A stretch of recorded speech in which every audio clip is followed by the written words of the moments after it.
예, 녹화 시작했습니다. 네. 자, 오늘도 이제 저희 첫 번째 이제 교육 진행하도록 할게요. 자, 오늘의 주제는 카페넷에서 이제 자주 하는 질문이라고, 카페에서 올라온 최근에 이제 질문사항들 중에서 내용들을 좀 추려서 정리를 했고요. 어, 과오 부가 같은 경우에 이제 과다 부가하거나 또 과소 부가한 경우 이런 경우에 어떻게 조정할 것이냐라고 하는 것은 판도님께서 따로 이제 설명을 해 주실 거고 또 저도 이제 회계적인 관점에서 과거에 어떻게 이제 처리를 해야 되는지에 대해서 좀 말씀을 드린 적이 있어서, 다음 시간이나 아니면 과거의 카페 자료를 좀 확인하시면 될 것 같고요. 어, 한 25가지 정도, 질문을 좀 추렸고, 질문하시는 어떤 질문들의 어떤 방향이나 어떤 내용들이 비슷비슷한 것도 있고, 조금 다른 것도 있고, 그리고 또 어떤 질문들은 제가 봤을 때, 이해가 되지 않는 그런 질문들도 좀 있어서 그런 내용들은 좀 뺐다는 거 참고를 해주시면 될 것 같아요. 자, 이제 1번부터 하나씩 보도록 하시죠. 상당히 어려운 부분이기도 하고, 음, 한편으로는 굳이 이렇게까지 구분을 해야 될 필요가 있을까 싶은 그런 생각이 들기도 하는 그런 어떤 질문이에요. 어, 제목을 보시면 관리용품 구입비와 수선유지비의 구분, 이제 수선비하고의 구분을 어떻게 할 것이냐라고 하는 질문인데, 먼저 이제 회계감사를 하는 회계사의 입장에서 보면, 과연 이것을 구분할 실익이 있을까라고 하는 그런 생각을 하게 돼요. 왜냐하면, 구분 자체도 애매하고, 명시적인 기준이 없기 때문에 애매하고, 또 한편으로 생각하면, 이렇게 해도 관리비고 저렇게 해도 관리비인데, 게다가 이 금액이 뭐 몇천만 원, 몇백만 원 되는 것도 아니고 해봤자 2만 원, 3만 원일 텐데 이것을 왜 굳이 구분하려고 할까라고 하는 그런 생각을 하게 되는 거죠. 그런데 이제 반대로 이제 실무를 하시는 여러분들의 관점에서 보면 어떻게 해서든 간에 47개 항목에 특정 항목, 특정 비용을 이제 입력을 해야 되는 상황이기 때문에 어떠한 항목으로 입력할 것이냐라고 하는 것은 여러분들 입장에서는 민감하게 받아들일 수도 있는 그런 상황이 될 수도 있을 것 같아요. 이와 같이 이제 서로 관점이 좀 다르다 보니까 이제 제3자의 입장인 저희 회계사적 관점에서는 뭐 굳이 이런 생각을 하게 되고 반대로 여러분들의 입장에서는 민감할 수도 있는 그런 상황이라서 뭐 보시면 될 것 같습니다. 먼저 이제 관리용품 구입비와 수선비 어떻게 구분할 것이냐라고 하는 것에 대해서 별도의 이제 법령이나 회계 처리 기준에 나와 있는 건 없어요. 그냥 일반적인 사항들만 나와 있을 뿐인 거죠. 어, 그에 반해서 2015년도 정도에 한국감정원이라고 하는 곳에서 아파트 관리비 회계 개정 과목 분류라고 해서 그 책자를 낸 게 있는데 그 책자에 있는 내용들을 가지고 왔어요. 그래서 왼쪽에 보시면 관리용품 구입비라고 해서 기계, 전기, 경비실에서 사용하는 물품 구입비 이런 것들은 관리용품 구입비다. 이렇게 처리한다. 이렇게 이제 얘기를 하고 있는데 구체적으로 보면 공기구 등 구입비라고 해서 공구기구, 뭐 제설기, 뭐 조경 소독기구 등등등은 관리용품 구입비다라고 설명을 하고 있는 겁니다. 뭐 예를 들자면 우리 뭐 드라이버 같은 것들 이런 것들도 경우에 따라서는 관리용품 구입비에 들어갈 수도 있게 되는 거죠. 다만 이제 컴퓨터라든지 프린터, 복사기 등 이제 기계 전기실에서 사용한다 할지라도 좀 그 성격이 좀 다를 것 같은 것들 이런 것들은 일반 사무용품비로 분류를 한다라고 하는 그런 설명을 하고 있습니다. 또 그 밑에 보면 관리용품 소모품비라고 해서 장갑, 그리고 공용 부분 전등, 그리고 제설용 염화칼슘, 그리고 공구용 오일 이런 것들은 관리용품 구입비로 처리한다. 이렇게 설명을 하고 있단 말이에요. 근데 좀 이상한 것들이 뭐냐면 자, 제일 밑에 보면 이제 장갑 이렇게 나오는데 그 장갑이 일반적으로는 관리용품 구입이라 할지라도 내가 어떤 그 공동주택 내에 정상적인 수선 유지 목적으로 뭔가를 이제 보수하기 위해서 장갑을 구입했다. 그러면 또 그 성격이 달라질 수 있다는 거예요. 관리용품 구입비라고도 볼 수 있지만 반대로 수선비라고 볼 수도 있는 거죠. 공용 부분 전등도 마찬가지예요. 지금 여기에서는 관리용품 구입비라고 하는데 오른쪽에 보면 LED 조명 교체, 라고 하는 부분들이 수선유지비로 들어가 있는 거죠. 어떻게 보면 같은 항목인데 상황에 따라서 이렇게 또 다른 상황에서는 저렇게 이렇게 분류할 수 있다는 그런 취지로 지금 되어 있는 거죠. 그 밑에 있는 또 제설용 염화칼슘, 관리용품 구입비라고 하지만 재해 예방비 쪽에 들어가 보면 수선유지비에 재해 예방비 쪽에 들어가 보면 제설용 염화칼슘이 들어가 있어요. 같은 항목인데 경우에 따라서는 이렇게, 경우에 따라서는 저렇게 할 수 있다라고 하는 그 설명을 하고 있는 겁니다. 자, 그러면 오른쪽에 수선 유지비를 보자는 거죠. 수선비라고 하는 것은 장기 수선 계획에 제외되는 공용부분의 수선 보수에 수선과 보수에 소요되는 비용으로 보수 용역 시에는 용역 금액, 지정 시에는 자재 및 인건비를 의미한다. 라고 하는 그런 설명이 들어가 있는데 예시로서 대표적으로 나와 있는 것이 LED 공사비, LED 조명 교체비 이게 들어가 있는 거죠. 그 다음 시설 유지비, 공동으로 이용하는 시설의 유지 보수, 제반 검사비, 그래서 청소, 뭐, 예를 들어서 그 저수도 청소라든지, 승강기 정기 검사비라든지, 아니면 소방, 작동 또는 종합 정밀 검사비라든지, 이런 어떤 여러 가지 검사비들이 이쪽에 들어가게 되는 거죠.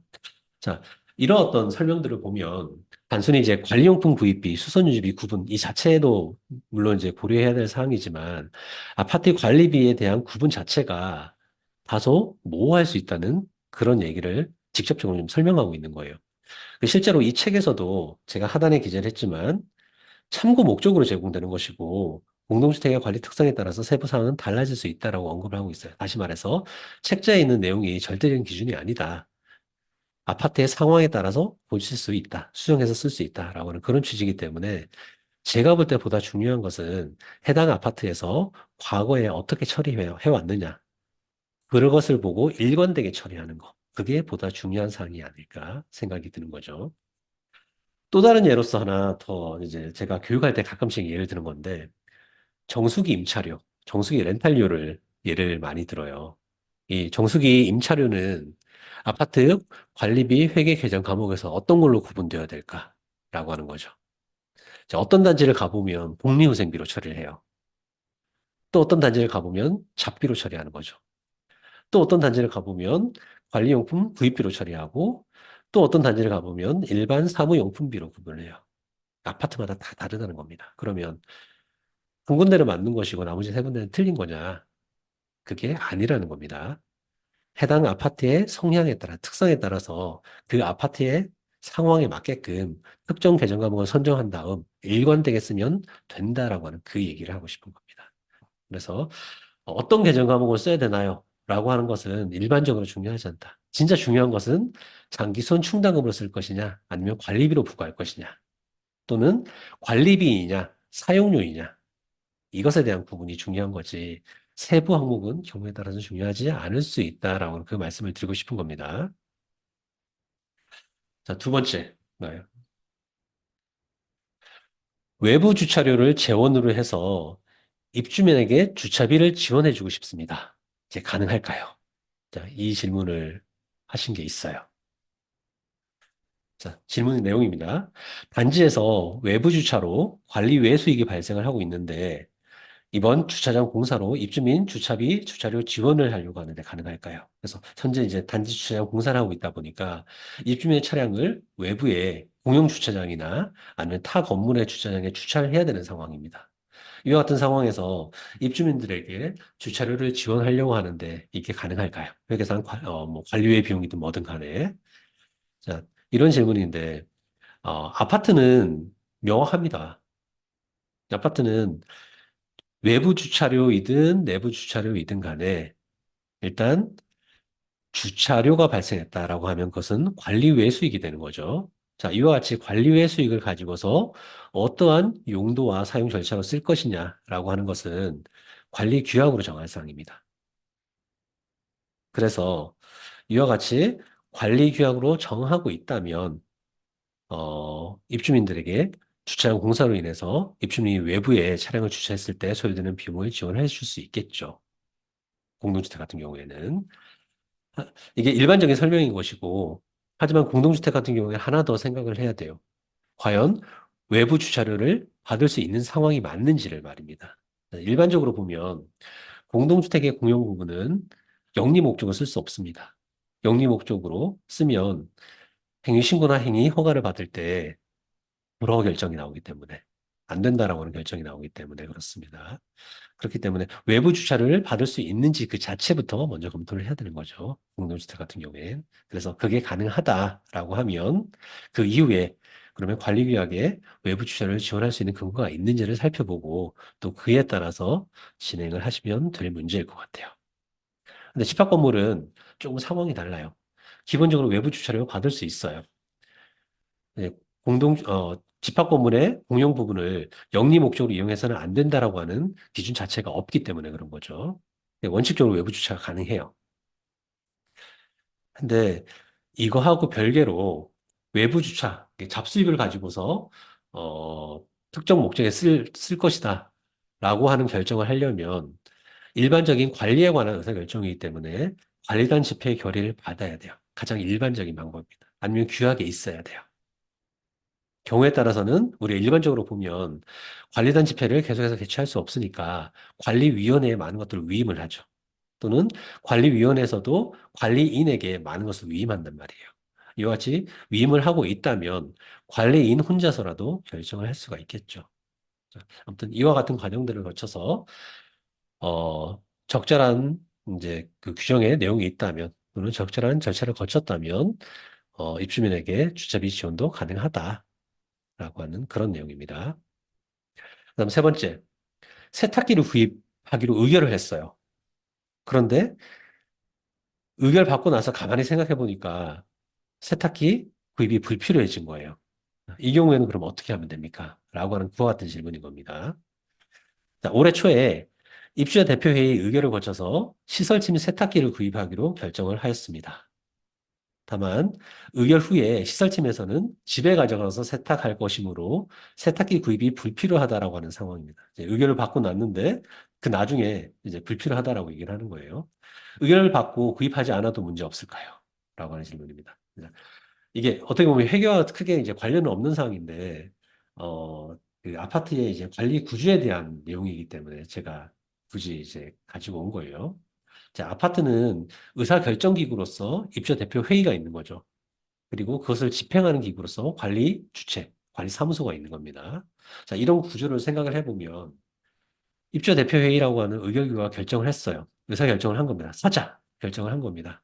그러면 집행기구에서 어떻게 해야 될까요? 의결기구에서 사자라고 했으니까 집행기구에서 무조건 사야 되는 거예요. 무조건. 사기 싫으면 재의결해 주세요. 아니, 취소시켜 주세요. 라고 해야 되겠죠. 이와 같은 구조적인 문제 때문에 구입 의결을 했다면 관리사무소에 구입을 하셔야 되는 겁니다. 하기 싫다라고 하면 재의결해 주세요. 또는 취소해 주세요. 라고 하는 것을 얘기를 해야 되는 것이고, 이런 상황이 빈번하진 않을 거예요. 왜냐하면 의결하고 나서 바로 구입하지 않겠다라고 하는 그런 어떤 생각을 하게 된다는 것은 구입 여부에 대해서 관리사무소에서 충분히 고민을 하지 않았다는 얘기입니다. 관리사무소에 이제 법적인 책임은 아니지만 아무튼 뭔가 관리사무소의 의사결정에 문제가 있다라고 하는 얘기입니다.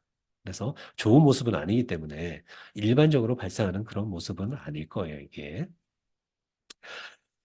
그 다음 네 번째, 연차수당을 재수당을